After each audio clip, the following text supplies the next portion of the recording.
Hello everybody, and welcome to the presentation of Let's Design Social Media That Drives Change by Will Ghanem.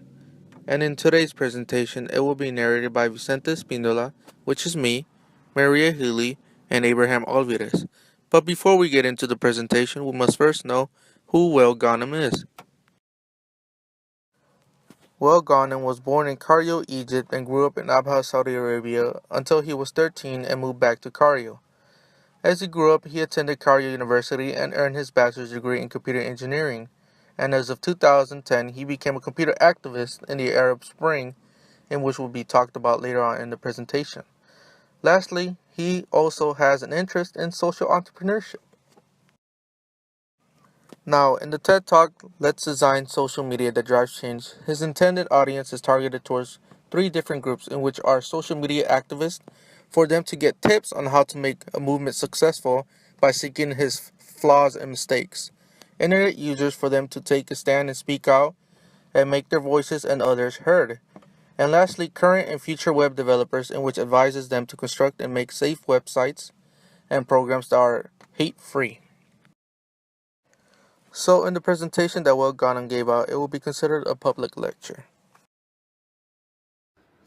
We also need to think about effective crowdsourcing mechanisms to fact-check widely spread online information and reward people who take part of that. In essence, we need to rethink today's social media ecosystem and redesign its experiences to reward thoughtfulness, civility, and mutual understanding.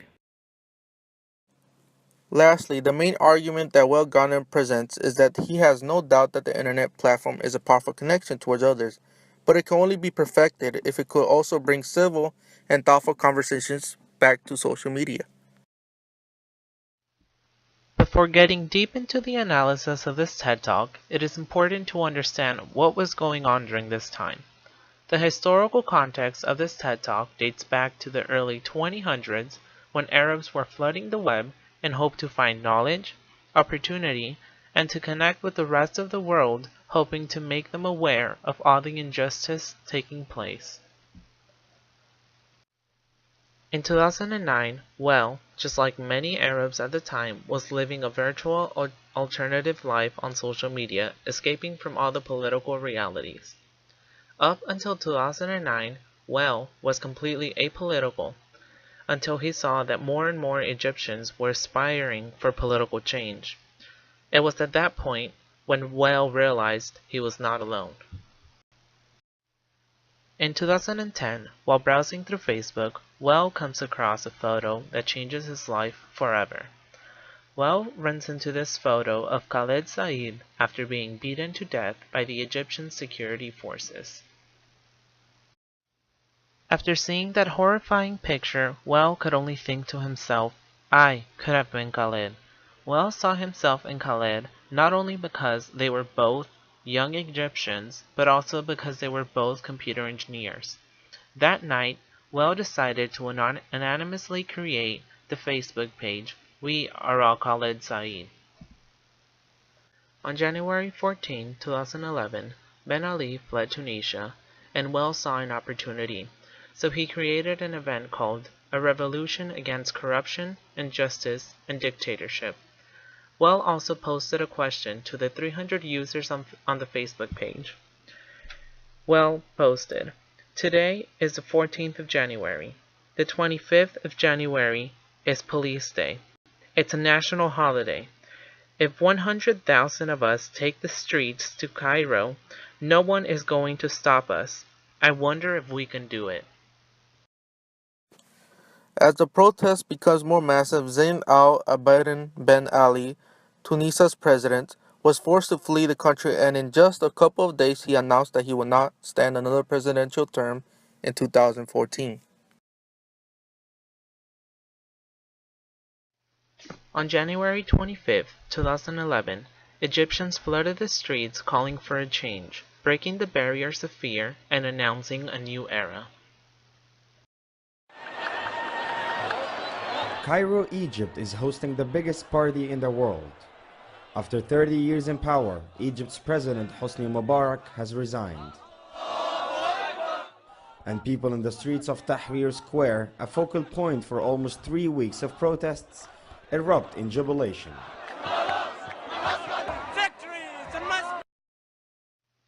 A few hours before the regime cut off the internet, Well was kidnapped while walking down a dark street in Cairo. Well was kept in complete darkness for 11 days by the state security before being set free.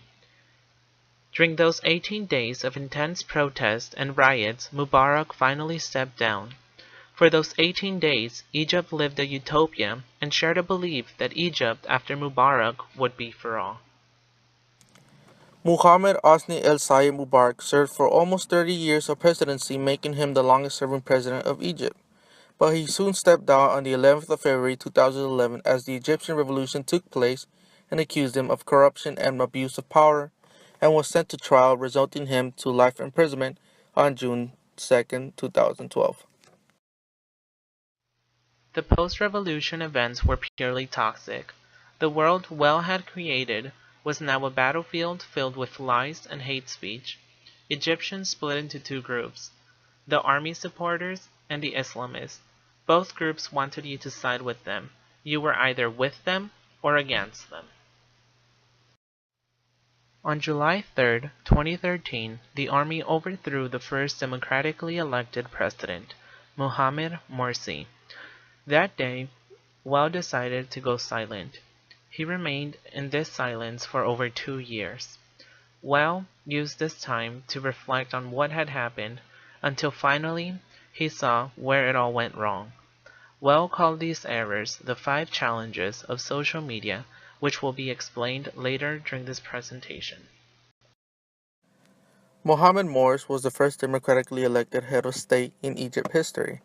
He served presidency from June 30, 2012 to the 3rd of July 2013, when he was prosecuted of murder and of using spies, which led to his sentence to death on May the 16th, 2015, and was confirmed by the court on 16th of June that same year. Abdel Rahman is an Egyptian who grew up in Egypt and is 28 to 29 of age. Well founded him and made him the co-admin of the Facebook page We Are All Khaled Said, and also his friend, with many similarities such as that he is also an internet activist and journalist with an interest in political activism and broadcasting. Now, let us talk about his claims. Well Ghanem claims that there are 5 challenges with social media today. First, we don't know how to deal with rumors. Rumors that confirm people's biases are now believed and spread among millions of people. First, he tells his audience that we get too caught up with rumors, which only exposes people's biases and spread very quickly to many people. He says, "My online world became a battleground, filled with trolls, lies, hate speech. I started to worry about the safety of my family." This reflects Well's unfortunate personal experience in social media that dealt with rumors, leading to a very negative. Second, we create our own echo chambers. We tend to only communicate with people that we agree with. And thanks to social media, we have mute, unfollow, and block everybody else.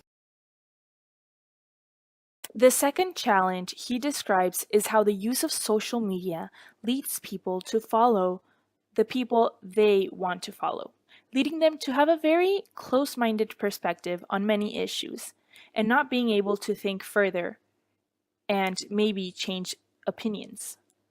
Will Ghanem supports this by describing his struggle to having to decide whether to side with the army supporters or the Islamists. He was stuck in the middle. He says, the polarization reached its peak between the two main powers, the army supporters and the Islamists. People in the center, like me, started feeling helpless. Both groups wanted you to side with them. You were either with them or against them. Third, online discussions quickly descend into angry mobs. All of us probably know that. It's as if we forget that the people behind screens are actually real people and not just avatars. The third challenge is that since it is so easy to post something on a screen and not see the people's reactions, it is easy to fall into aggressive fights online. Describing his past experience, Ghanem states, social media only amplified that state by facilitating the spread of misinformation, rumors, echo chambers, and hate speech. The environment was purely toxic. And fourth, it became really hard to change our opinions. Because of the speed and brevity of social media, we are forced to jump into conclusions and write sharp opinions in 140 characters about complex world affairs. And once we do that, it lives forever on the internet, and we are less motivated to change these views, even when new evidence arises. The fourth challenge is that people are afraid to change their opinions. Because of the speed of the spread of comments and posts, it is almost shameful to change your perspective. This is why Will decided to stay silent instead. He says, that day I made a very hard decision. I decided to go silent, completely silent. It was a moment of defeat. I stayed silent for more than 2 years, and I used the time to reflect on everything that happened, trying to understand why did it. Fifth, and in my point of view, this is the most critical. Today, our social media experiences are designed in a way that favors broadcasting over engagements, posts over discussions, shallow comments over deep conversations. It's as if we agreed that we are here to talk at each other instead of talking with each other. The fifth and last challenge, Will Ghanem states, deals with the way people post things on social media and how it is a way of showing and telling rather than a two-way communication. He uses the word broadcasting to describe the way people are acting on social media. He describes people's reaction as a natural human impulse and says, because of technology, acting on these impulses is only one click away. Impulses drives people to just post opinions without thinking. Will Ghanem is also the creator of Parlio, in which is the website that is made up of conversations of different people with deep thought and matter, as one would put it. In conclusion, in order for a movement to be successful under the social media platform, one must have discussions of importance and have a pleasant atmosphere as they are doing so, because if not, we will end up destroying ourselves, but mostly important, the movement of change. 5 years ago, I said, if you want to liberate the society, all you need is the internet. Today, I believe if we want to liberate the society, we first need to liberate the internet. Thank you very much.